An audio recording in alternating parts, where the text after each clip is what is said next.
wicked who refuse to acknowledge the authority and the supremacy of the Most High do so at their own peril. There are also those who profess to know the Almighty, but they bow their knees to a different source. In the second session of the series, Honoring the Self-Existing One, we will see why we are admonished to watch out for the rebels and the tares. Let's begin by talking about the tares. Many of you know the story about the wheat and the tares from the 13th chapter of the book of Matthew. The passage says, "Let both grow together until the harvest. And in the time of harvest I will say to the reapers, Gather ye together first the tares, and bind them in bundles to burn them, but gather the wheat into my barn." Here's the thing that we need to keep in mind. Tares do not belong to the Father. They originated from a different source. They look just like the wheat in the beginning and pretend to honor the Father, but they are on a mission to turn the wheat away from Him and point them to a different power source. Now let's look at a warning from the Apostle Paul. This is coming from 2 Timothy 3:1-8. Paul says, "This know also, that in the last days, the days we're living in," he says, "perilous times shall come, for men shall be lovers of their own selves, covetous, boasters, proud, blasphemers, disobedient to parents, unthankful, unholy, without natural affection, truce breakers, false accusers, incontinent." Incontinent is to lack self-control.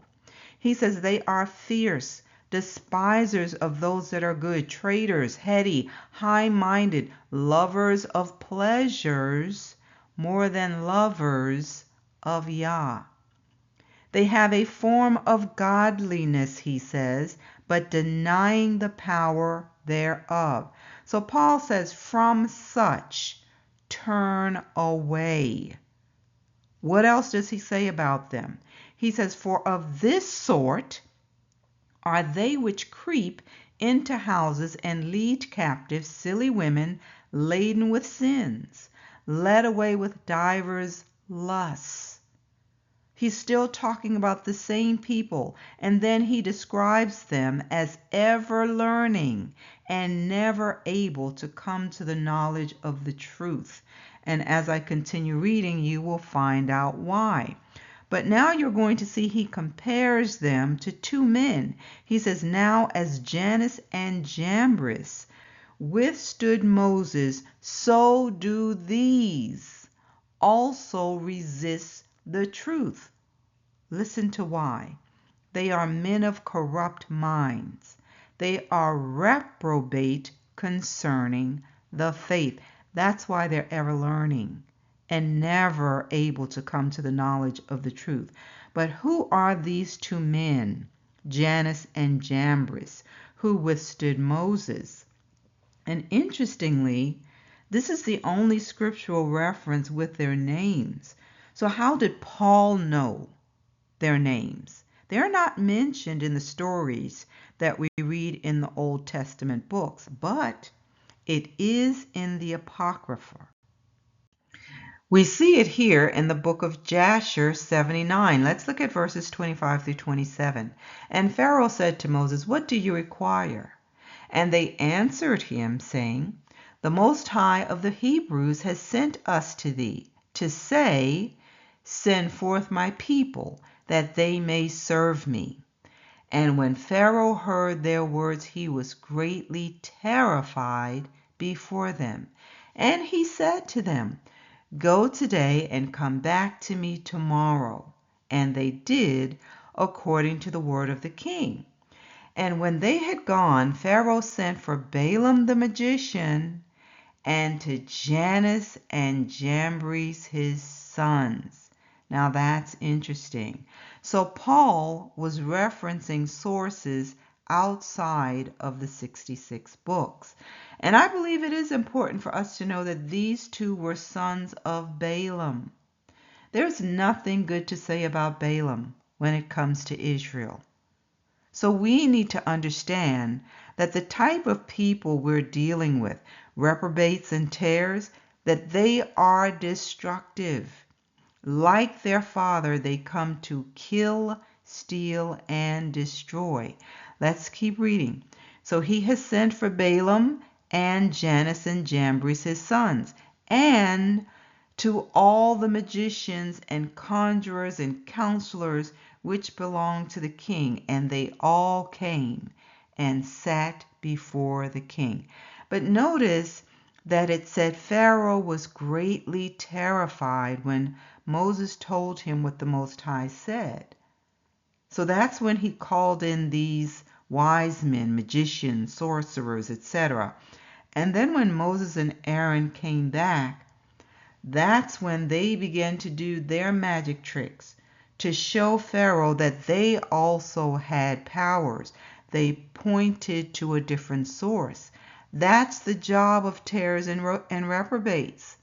And that is what we see happening in these last days. Using sorcery, technology, and science, man is basically saying there is no need for a creator. We can do whatever he can do. Let's look at some examples of that. Take a look at the title of this article. Scientists have created synthetic human embryos. Now we must consider the ethical and moral quandaries. So these embryos have been created from embryonic stem cells, meaning they do not require sperm and eggs. Are you getting this? They no longer need to use the Most High's method to reproduce. They now have alternative sources. And as they continue to make these advancements, you're going to hear scientists asking this question more and more. Is there a need for a creator? Well, I think the distribution of information has changed so radically over the last couple hundred years, and particularly over the last 20, that you're seeing these trends now where more people are inclined to abandon a lot of the, even if you remain religious or you keep a thought or a belief in a higher power, people are more inclined to entertain these concepts of science and to take in the understanding of what has been observed and documented and written about among scholars and academics. And there's more people accepting that. If you look at the number of agnostic people now as opposed to 20, 30 years ago, it's rising, it's changing. And I think there's also, because of you and because of Neil deGrasse Tyson and Sean Carroll and all these other people that are public intellectuals that are discussing this kind of stuff, people like myself have a far greater understanding of this than I think people did 30, 40 years ago. Yeah. And that trend is continuing, I think, in a very good direction. Yeah. I mean, what we should say is that science, we don't know all the answers. So we don't know where the laws of nature came from. We don't know why the universe began in the way that it did, if indeed it had a beginning.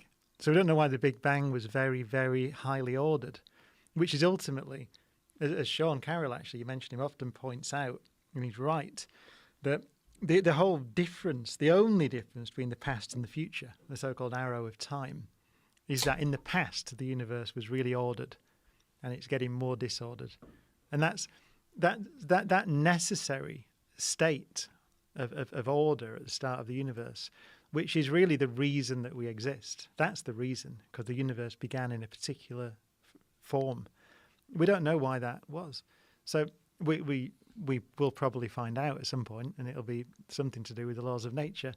But so I'm always careful. I don't want to. Science can sometimes sound arrogant, right? It can sometimes sound like it's the discipline of saying to people, well, you're not right. Yes, yes. And it's not the discipline of saying you're not right. It's saying this is what we found out. Yeah. So I like to say that it provides a framework within which, if you want to philosophize or you want to do theology or you want to ask these deep questions about why we're here, you have to operate within that framework because it's just an observational framework. Yes. So everything we've said is stuff we've discovered. It's not stuff that someone made up, right? We understand nuclear physics. We can build nuclear reactors, for example. So we understand the physics of stars. So we understand that the stars built the carbon and oxygen, and we know how they did it. We can see it because, as I said before, if you look far out into the universe, you're looking way back in time. And as you look back in time, you see less carbon and less oxygen. So we have a direct observation that in the earliest universe, there wasn't any because we can see it. And now we see that there is some, and we know how it was made. So I think it's important to be humble when you're talking about science. And you're not saying this is the way that it is. I mean, you are in a sense, but it's not able to answer ultimate questions at the moment. It's not able to answer even whether the universe had a beginning or not. We don't even know that. And I gave a talk to I was asked to give a talk to some bishops in the UK about cosmology, and I said, yeah, that would be great fun. And so I went and gave them this talk, and at the end I said, I've got some questions. So if the universe is eternal, and it might not have had a beginning, if it's eternal, what place is there for a creator? That's a good question. Right. They didn't have an answer, of course, right? Hopefully you heard him. That was Professor Brian Cox. He was formerly a rock musician, and now he spends most of his time at CERN as a physicist. But according to him, they don't know why the universe began. They don't know if it had a beginning. Now, if they can't prove that it didn't have a beginning, then they can't prove that there is no creator, right? The other thing that I found interesting about his comments is when he said, they know that in the past it was really ordered, and as we go on, it's becoming more disordered. A good comeback question is, what changed? What caused the disorder? And how does that fit in with the Big Bang Theory? There was supposed to be an explosion, and everything just happened to be very orderly after an explosion. Come on now. And he's literally crowing because he shut down Catholic bishops when he asked them, if the universe is eternal, what place is there for a creator? I need you to see that is the challenge against our Father. They are using a set of talking points to try to shut down objections or to sway the minds of the weak, just like with Neil deGrasse when he said, well, either God is not all good or he's not all powerful. When you look at all of the pain and suffering going on in the world and he's not doing anything about it. Family, we need to know how to respond to these reprobates. Let's look at this quote he used because it came from Stephen Hawking. So let's look at this journal article from the British Journal for the Philosophy of Science, and you're going to see that Brian Cox was simply quoting his predecessors. The title of this is What Place Then for a Creator? Hawking on God and Creation. It says scientists working in the field of cosmology seem to be irresistibly drawn by the lure of philosophy. Now Stephen Hawking has followed the lead of Fred Hoyle, Carl Sagan, Robert Jastrow, and P.C.W. Davies in speculating on what philosophical implications current cosmological models have for the existence of God. Although his recent popular bestseller, A Brief History of Time, is refreshingly free of the acrimony that characterized the works of some of his predecessors, one still might come away with the impression that Hawking is no more sympathetic to theism than they were. So it says, in his system of thought, there is no room for a creator God. Not that God is dead. God never existed. This impression is no doubt abetted by the fact that the book carries an introduction by Sagan, in which he writes, listen, this is also a book about God, or perhaps about the absence of God. The word God fills these pages. Hawking embarks on a quest to answer Einstein's famous question about whether God had any choice in creating the universe. Hawking is attempting, as he explicitly states, to understand the mind of God. Right. And this makes all the more unexpected the conclusion of the effort, at least so far, as a universe with no edge in space, no beginning nor end in time, and nothing for a creator. So this is the actual quote from Hawking's book, A Brief History of Time. It says, "But if the universe is really completely self-contained, having no boundary or edge, it would have neither beginning nor end. It would simply be. What place, then, for a creator?"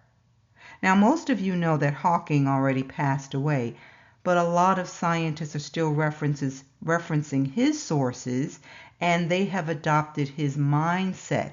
And if you are not grounded in Scripture, you will fall for the deception. They're doing what Satan did in the garden. He planted the seed of doubt. And now we have more and more people who are questioning whether or not there really is a creator. Listen to this article from the New York Times. It says, trust in science and scientists increased globally, poll finds. An international survey found that the pandemic had enhanced public faith in researchers and science. This article says fewer people than ever believe Bible is the Word of God. So as you can see, these scientists are pointing to a different power source. And here we're going to see the results. This article from Brunel University in London says researchers to explore why atheism is growing across the world. We know why it's increasing. The false prophets are speaking lies, and people are hearing it and believing it. Now, from the cosmologist's point of view, many would take the same data and not come to your conclusion. They would say that there is some inherent thing in the universe, some laws that caused, that there's either an unending series of causes, or that first singularity kind of was rolled into existence by itself in some way, or some cosmic foam emerged, and each singularity is the product of this cosmic foam coming into existence, and suddenly one of them in an asymmetry explodes into a Big Bang, and this has been going on forever and ever. So each Big Bang that we see may look like it has a singularity, but in fact this has been going on forever and ever. We don't need any God. Well, certainly those attempts have been made. But in one sense, the history of 20th century cosmology has been the history of one failed attempt after another to avert the absolute beginning predicted in the standard Big Bang model. We've seen the steady state model, we've seen oscillating models of the universe, we've seen vacuum fluctuation models, chaotic inflationary models, quantum gravity models, most recently the so-called ekpyrotic cyclical models of the universe, all of these attempting to avoid the absolute beginning predicted in the standard model. And one after another, these theories have either been falsified by the data or shown to be mathematically inconsistent, or else they have been shown to imply the very beginning of the universe that they sought to avoid. So I think that the prevailing view among contemporary cosmologists is that the universe cannot be eternal in the past, but that there is a past space-time boundary that represents the absolute beginning of the cosmos. I think that some of those arguments would say, though, that you can't determine that this recent experience of a Big Bang is once you go beyond that, either a membrane, different dimensions, or some of these different theories could have oscillations before the Big Bang that we'd never have access to. And maybe that's non-falsifiable, but I don't think those are eliminated. Well, you're alluding, I think, there to Paul Steinhardt and Neil Turok's so-called brain cosmology, which is an attempt to exploit string theory to develop an eternally oscillating universe in higher dimensions. And they tried to extend this infinitely into the past. But what was discovered in 2003, in the fall of that year, by three cosmologists, Alexander Vilenkin, Arvind Borde, and Alan Guth, the father of inflationary cosmology, through their theorem, they were able to demonstrate that even these models cannot be extended infinitely into the past, but that there has to be a past boundary at some point that represents the beginning of the universe. So even these brain cosmologies and higher dimensional cosmologies, which are really very metaphysical in character, have been shown to be non-infinitely extendable into the past. That is to say that they must have a past boundary. So what they can tell you is that they know that something is holding everything together, but they don't know what it is. They don't want to know what it is. So they come up with these different theories, but they can't prove them. So now they want us to believe that the universe just is, and it created itself.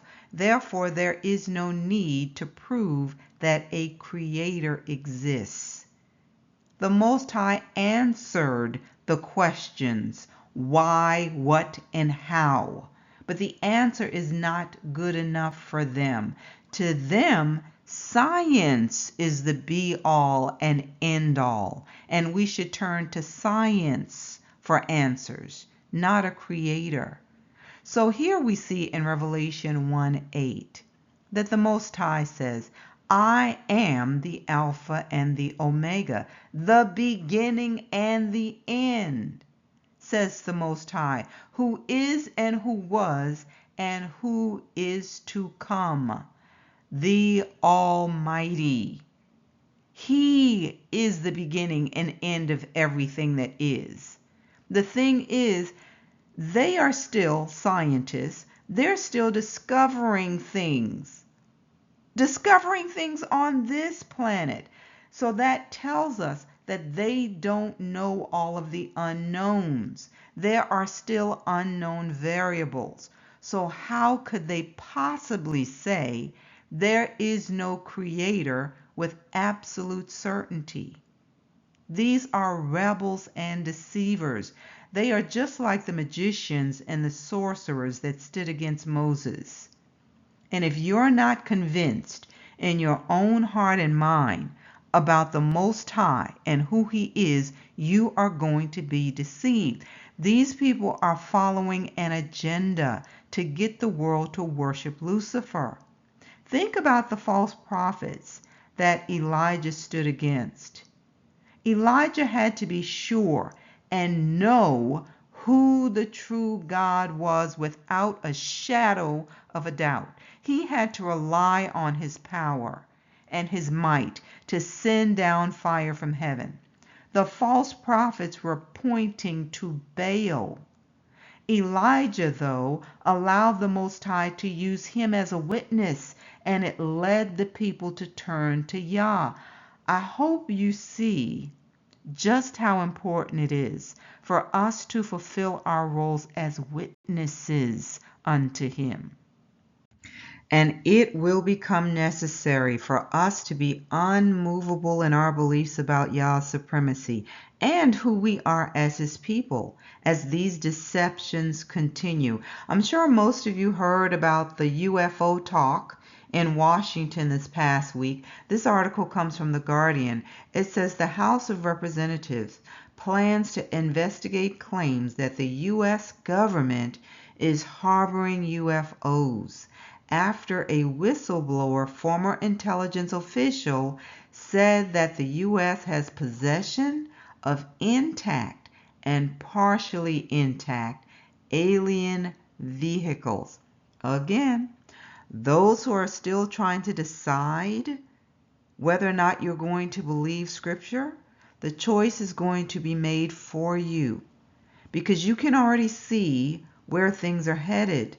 And I've covered this many times. They are going to have this grand reveal and present entities who are going to say they created this world and they've come back to set things in order. Many will fall for this deception because they want to believe a lie. They want a God that they can see, and the powers that be are going to produce it for them. Here's another one from Scientific American. It says, with new study, NASA seeks the science behind UFOs.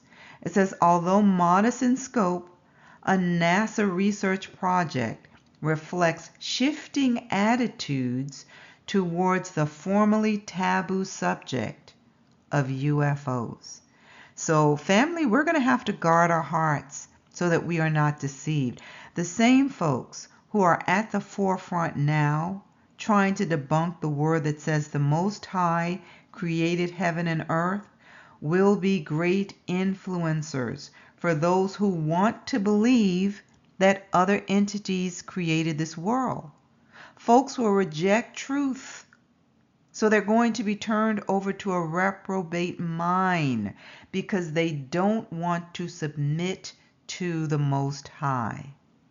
Listen to these words from Romans 1:18 through 23. For the wrath of Yah is revealed from heaven against all ungodliness and unrighteousness of men who suppress the truth in unrighteousness, because what may be known of Yah is manifest in them. For Yah has shown it to them. For since the creation of the world, his invisible attributes are clearly seen, being understood by the things that are made, even his eternal power and Godhead, so that they are without excuse. Because although they knew Yah, they did not glorify him as the Most High, nor were thankful, but became futile in their thoughts, and their foolish hearts were darkened. Professing to be wise, they became fools, and changed the glory of the incorruptible Most High into an image made like corruptible man, and birds, and four-footed animals, and creeping things. Listen to these words from Psalms 90:2. Before the mountains were brought forth, or ever you had formed the earth and the world, even from everlasting to everlasting, you are Yah. You are the Most High. You are the Almighty. Family, we are headed toward a big showdown. Those who belong to him will stand on his word. He already told us this is his creation. It's up to you to believe him. The question is once again being asked, who is on Yah's side? No more middle of the road waffling and uncertainty. You better know that you know. Paul warns us against those who are great pretenders. This comes from 2 Corinthians 11:12 through 15. He says, but what I do, I will also continue to do, that I may cut off the opportunity from those who desire an opportunity to be regarded just as we are in the things of which they boast. For such are false apostles, deceitful workers, transforming themselves into apostles of Christ. And no wonder, for Satan himself transforms himself into an angel of light. Therefore, it is no great thing if his ministers also transform themselves into ministers of righteousness, whose end will be according to their works. These are tares, pretending to be wheat. You're going to have to watch out for the tares. But if you're looking at outward appearances, you will be deceived. Look at their behavior. They want you to rely on man or rely on your own strength, the government, or pagan deities. Trust the science. So you have to pay attention to the source they are pointing to. Don't just listen with your outer ear. Listen with your heart. Having some type of contact with tares may be unavoidable because remember, they were planted with the wheat. So the Most High allowed them to remain. If He allowed them to remain, then you need to understand their role and how not to allow them to uproot you. They will try to choke the word out of you. The good news, though, is that right before they are removed, they will be identifiable. So you have to know what to look for. Tares will be known not by what they say, but by their fruit. And this is often where we miss it. Look at the results of the work they do and the source they point people to. They will try to lead you to things of the flesh, things that feel good. Just do it because God is loving. That's their default phrase. It's all about love. And if it's love, then hey, what can be wrong with that? I want you to hear these words from Psalm 95, 3-5. For the Most High is the great God. He is the great I am, and the great King above all gods. In His hand are the deep places of the earth. The heights of the hills are His also. The sea is His, for He made it, and His hands formed the dry land. Those who try to prove otherwise are basically calling Him a liar. They cannot prove how these things came to be, but they are certain that the one who said He did it didn't do it. Family, now is the time to prepare ourselves to stand for truth because the deceptions will be fierce. There will be lying signs and wonders coming forth to make it seem like other forces created this earth, and the world is poised to believe a lie. But we are to be the Most High's witnesses in these last days. We are the witnesses that His word is true. We cannot let the rebels and the tares influence us.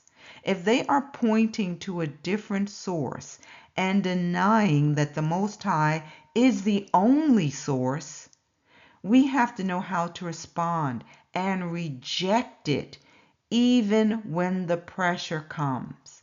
Just like Daniel, Shadrach, Meshach, and Abednego, we have to stand firm in our convictions.